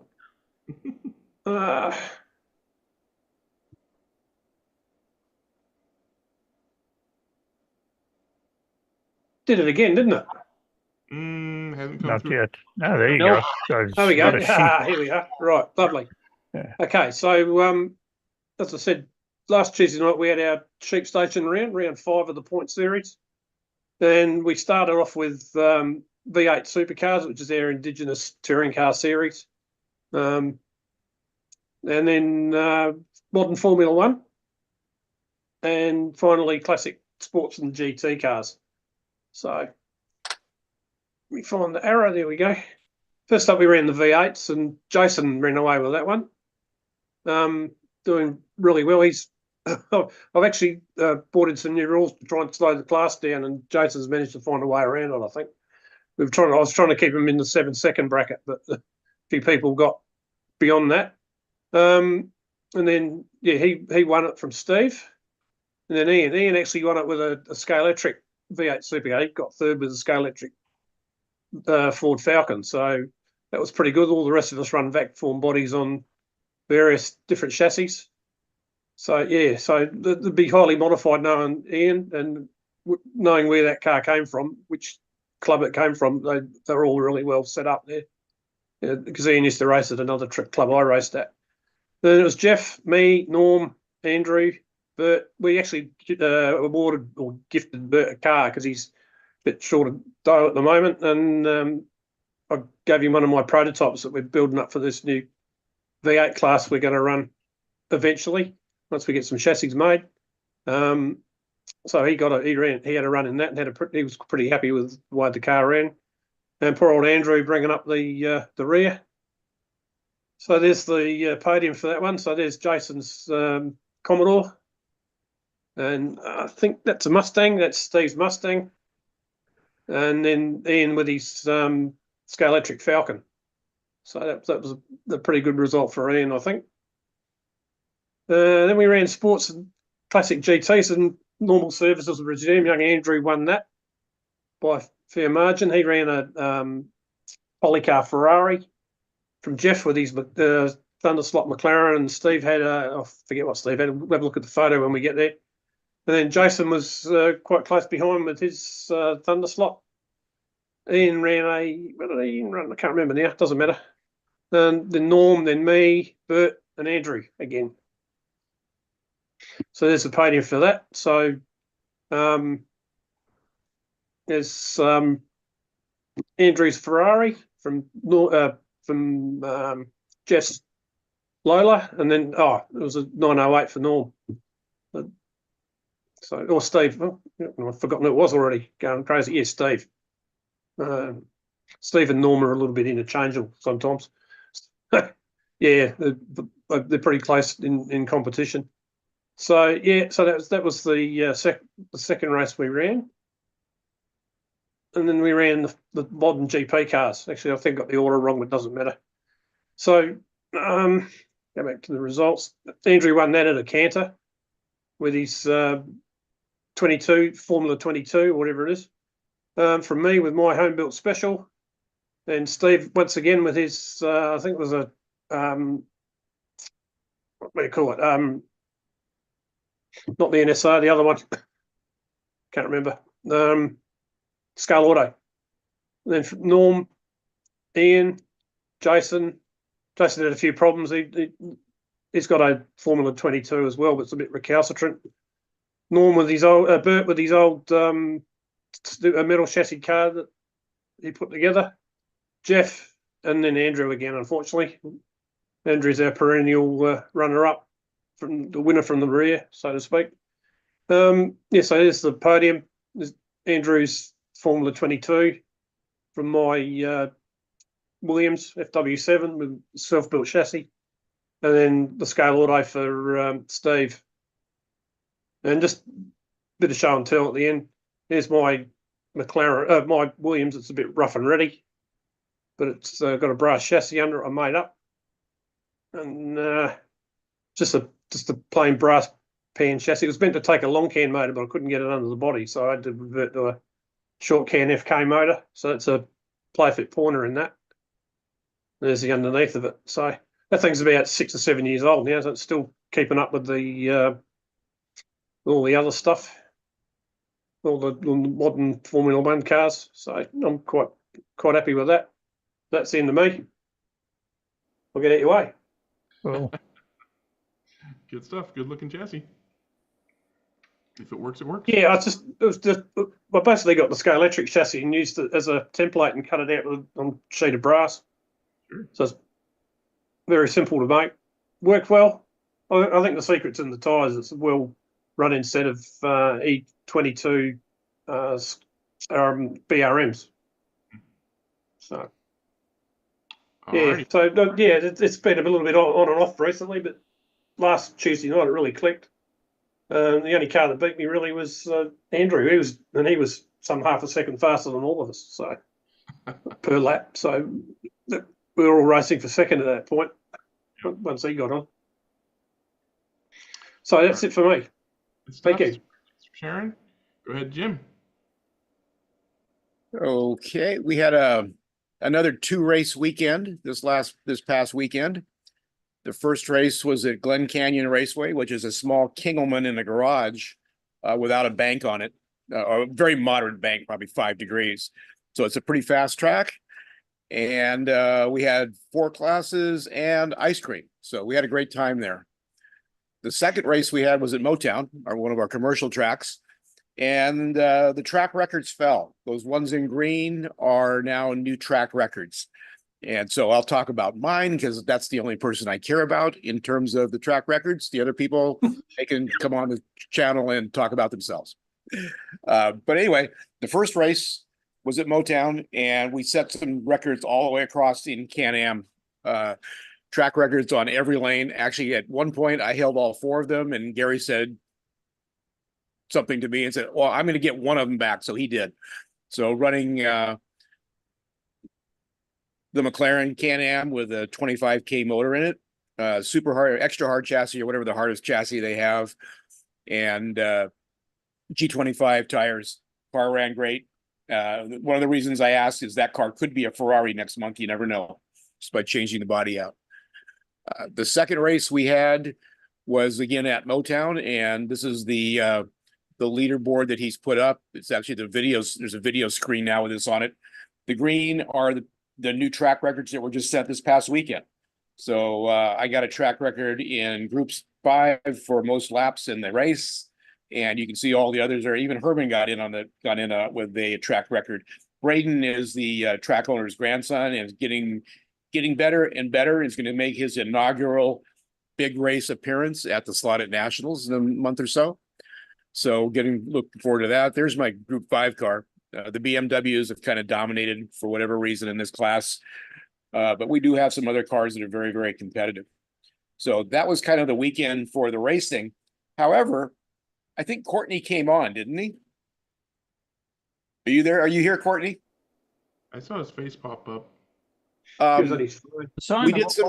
We did some testing with his cars. These are some of his proxy cars that he sent me to try some stuff out and see.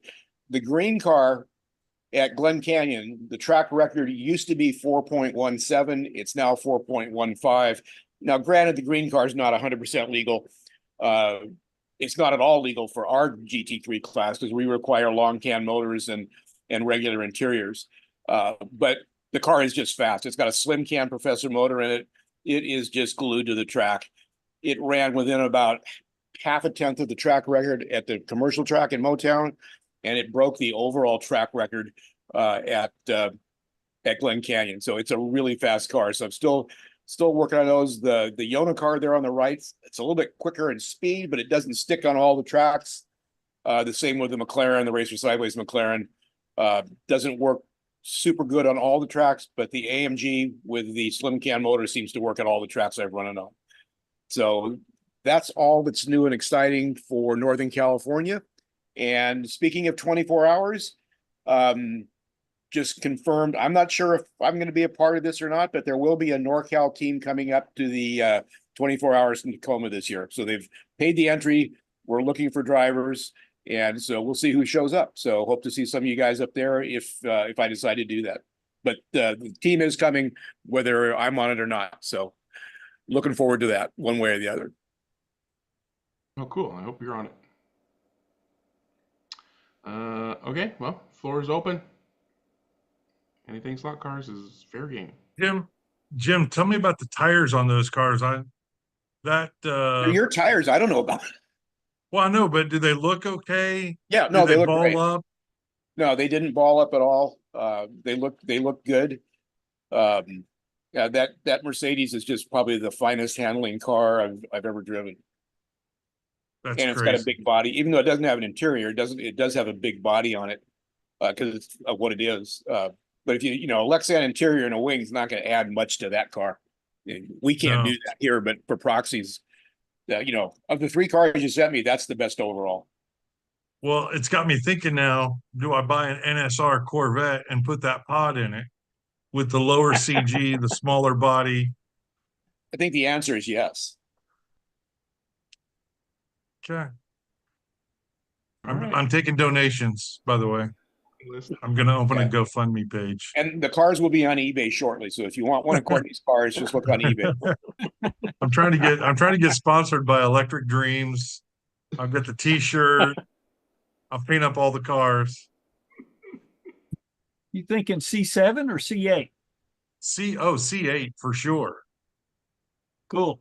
Yeah, I heard that maybe Marco can let us in, but I've heard the C8's tearing up Electric Dreams right now. Yeah. Well, he wants to talk. Well, we're about to find out. I haven't seen any of those cars on the track. Nobody is experimenting so far. They only test them when you're not there. I've run mine, but mine has the short can sidewinder in it, so it's difficult to compare with what the guys are doing with the long cans angle winders. And I still got a little bit of a shudder to take out of mine, but it looks like it's got some promise. Yeah, but with the slim can motor in the car, in Courtney's car, you run it, you go, this car's not very fast. And then you run it and you realize how deep you can put it in the corners and it doesn't break traction. And then you look up the clock, you go, holy crap. That was fast. Yeah, there's a discussion. Andrea says that this is the fastest cars they ever made, the fastest GT car they ever made. And for the 24 hours in May, it might be only the Corvettes for that race. Because it's going to be a GT class car race, the 24 hours. But usually you mix. Last 2022, we have classic cars, so we could race at 917 and 908 and 917K, 10K. And most of the people are racing the 908. And to avoid that for the GT class, as he has so many cars, it would be mandatory to race the C8R. Because he believes that is the fastest car. Well, you got your hand up for something. Is that? Oh yeah, that was not it. So just sharing something very cool. I believe it's very good news. You guys are familiar with the Model Car Racing magazine from Robert Schleicher, right? Mm-hmm. Yeah, right. So Robert retired, and he put the last issue back like probably 6 months ago. And he even printed that one so people could have the last issue printed one. We acquired the rights and we're gonna republish the magazine. The first issue is coming in December. Yeah, and it's gonna be a total revamp. I'm involved, but I hired the editor, like a guy outside from Zotcar, a professional journalist that is focused on real racing. And I'm going to invite a lot of collaborators. We have a designer that it's not going to be me. And yeah, I'm going to have a team working on it. I'm very excited about this. It's something that we plan to share with the whole industry. We're going to have ads from manufacturers. We're going to have ads for resellers. It's going to be a hub. It's going to be quarterly delivered. And the first one's going to come out in December. Sounds like you need photographers. I was going to say, are you actually printing a physical magazine, Marco? That's the idea, yes. Yeah, and Mr. Dennis Sanson is our technical editor now. So he's going to show you how to make a magazine. That's pretty cool. That actually can be raced as a slot car. Yeah. Yeah, yeah. There's a lot. There's a lot. Like I've been studying Robert's magazine, and there's a lot of stuff that we don't need here anymore. Like there's this issue that I have here. There's 3 pages on how to change braids, this kind of stuff. But again, this is from oh, I don't even know. I think August 2007. So things have changed. I think this kind of technical, very meticulous stuff, you can do a video, and it's much more worth it. So we're gonna have a lot of QR codes that you can download and watch videos and stuff like that. But it's going to be made by hobbyists. I'm going to invite a lot of people to write articles. We're going to have a lot of articles in our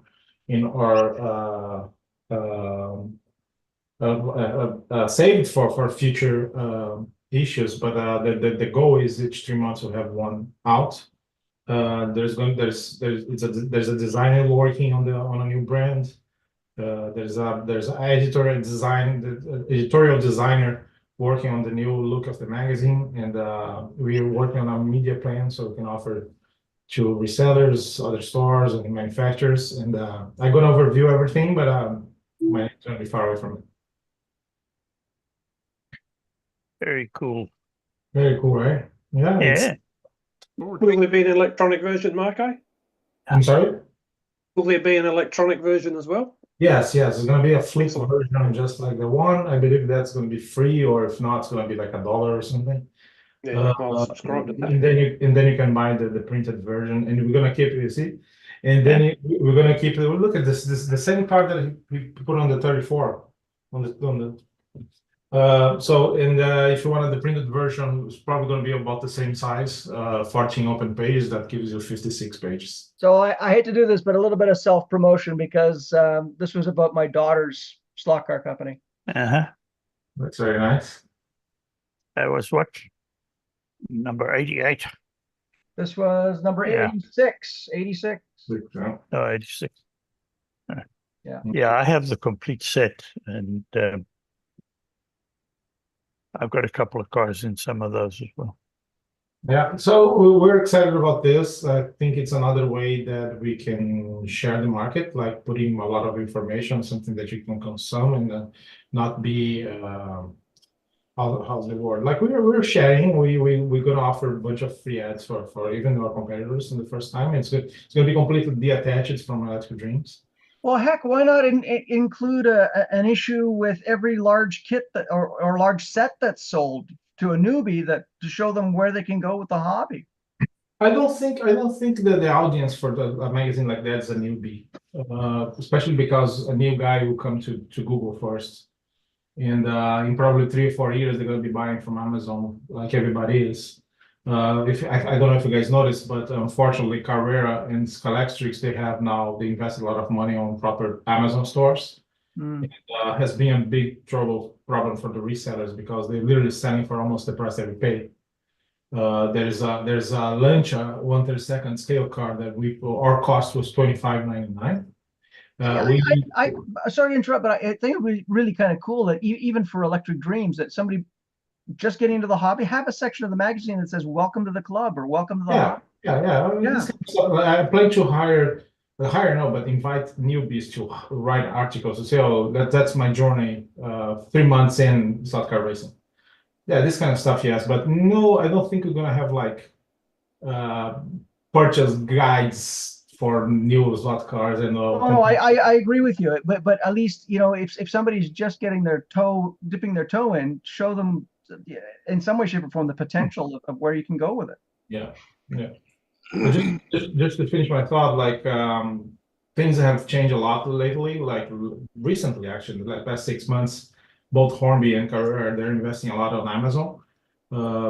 Late this week, I discovered that Hornby, who is selling cars, so sell cars was protected by a MAP, which is a policy that prevents you to reduce price on the first 3 months of the car in the market. They sell on Amazon for way less than the MAP, so they're in violation of their own price. Same thing for Carrera. Carrera offers us cars at the analog cars. The cost is around $25.99, and they're selling the same car to the public at $27.99, $28.99, $29, so $3. So it's and it's a car that we cannot make almost any money on it because we have a lot of resellers, discounters, putting only 10-15%. Sometimes they went on sale, they wanted to get rid of everything they have, and it's a big issue. And I see that in the next years, other manufacturers, smaller ones but important ones like NSR, Slotted, Scale Auto, they will have their own Amazon stores too, and then I don't know what's going to happen with the hobby shops. On that note, thank you very much, guys. Well, at least the magazine's good. Yeah, the magazine's good. Yeah, well, yeah. The magazine is good news. Marco, we know photographers. There's a few of us around. I know. Yeah, we're going to improve. Like my background is from agencies and art department, so be ready for a very nice, good looking magazine with proper pictures and proper. And if you need like a Christmas calendar, you got the hot men of slot car racing to choose from. The whole lot of us So here. we're just all take here a for screen you. print. Just take a screenshot of the I've got Zoom call, right? God. I've got a cover for it, people off the but hobby. the magazine that I shoot for didn't buy, but I think you could use this one. Yeah. No, but yeah, it's not going to be a club magazine. It's going to be open for the whole world, and we might have a Spanish version of it online too. So we were working very hard to have. Look at this, nice picture. That's beautiful. I was there this weekend. I had the 962 and the 963 in the same shot. Yeah. Yeah, or have a trigger figure of the month. That's another good thing. Yeah, sure. Yeah, I was in Laguna this weekend. I cannot share what I brought from there. I share with Dennis, but I'm sharing some news in a couple of months that is literally something that you guys never heard about it in the slot car world. I'm very excited about that. Like I came out of a meeting that I couldn't. For you to have an idea, I was supposed to be there and photograph the race on Sunday. It was 4 a.m. I couldn't sleep on Sunday. I just picked up the car and came home. I came back like 8 a.m. My wife, what are you doing here? You're supposed to be at the race. Yeah, no, it didn't work. So I'm about to share something really good. Dennis knows about it. It's just unbelievable. Yeah, but he's sworn to secrecy right now. Yeah, but it's coming. It's coming. However, yeah, if you guys have got checkbooks, we can talk. You can talk in 5 minutes, Dennis. All right, guys, that's for me. That's for sharing. I hope you guys enjoyed the magazine coming. A lot of work for us, but I think it's going to be a good thing for the hobby. So why do you think Scale Electric and Carrera are moving over to Amazon just for sales? Well, because it seems like a really bad idea. I've been to the past 3 Nuremberg toy fairs, and unfortunately, what I feel is that we are not even welcome. That's my feeling. They share whatever they wanted. They don't have any offer. We try, as I do with Slotted, as I do with NSR, MR Slot Car, even Scale Auto, I try to offer events. I got to the point that I offer a pop-up store at Hollywood Boulevard for Carrera, as they have the Carrera Road in Germany. They don't seem to be the best welcoming. That explains everything, because they're already investing a lot of money to try to sell directly. So this is my opinion. I think the guys in charge, unfortunately, they don't see the slot car scene. I don't think they learn anything about the hobbyists, and they just want to sell the cars as toys. And every time that they made a mistake on a location, send it to the US, they cannot ship it back. So they liquidate it. And sometimes they don't offer, they don't even are fair with us. They see who are the favorite purchase and just offer it for them for a buyout deal. It's been very hard to do with those 2 companies. I'm not sharing here something personal or secret, because I've been very clear for everyone. And then 2 weeks ago, I discovered that Hornby is violating the MAP policy, and Carrera is offering cars at $3 more than the sell to us. So it's kind of like every time that I need to make a purchase, it's kind of hard. Plus, in my opinion, the latest model of Carrera's collectors, there. I think the other guys, the B sides, the dark side, like Scale Auto and SR Slotted and our Slot Car and Thunder Slot, they're doing such a better job. The slot car itself, it's much better. Could be a criticism, but I tried to drive the Land Rover from Hornby I couldn't do a lap. I couldn't do a lap without flipping. It's just like it's not a function for a slot car. And how can you? It's frustrating. And how can you sell a set and having the kids running that thing? And then if you get those cars are selling for $64, $69, that's the same price of a slotted. Just explain it. And I know every time that I'm there, they're not welcoming. I try to offer stuff. Nothing goes over. Nothing goes on. And I can see that they're doing this movement to sell directly, and they think they're gonna make more money. They think they're gonna, and yeah, the hobby shops, those are being left behind. Wonderful note to stop the live chat on. There we go.